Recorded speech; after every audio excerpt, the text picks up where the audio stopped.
Kararını verdin mi? Katılmak istiyorum.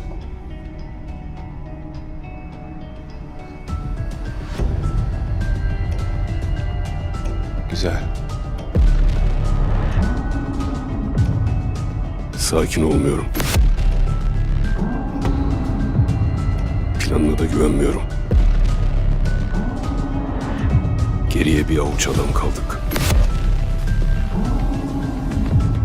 Kabusların.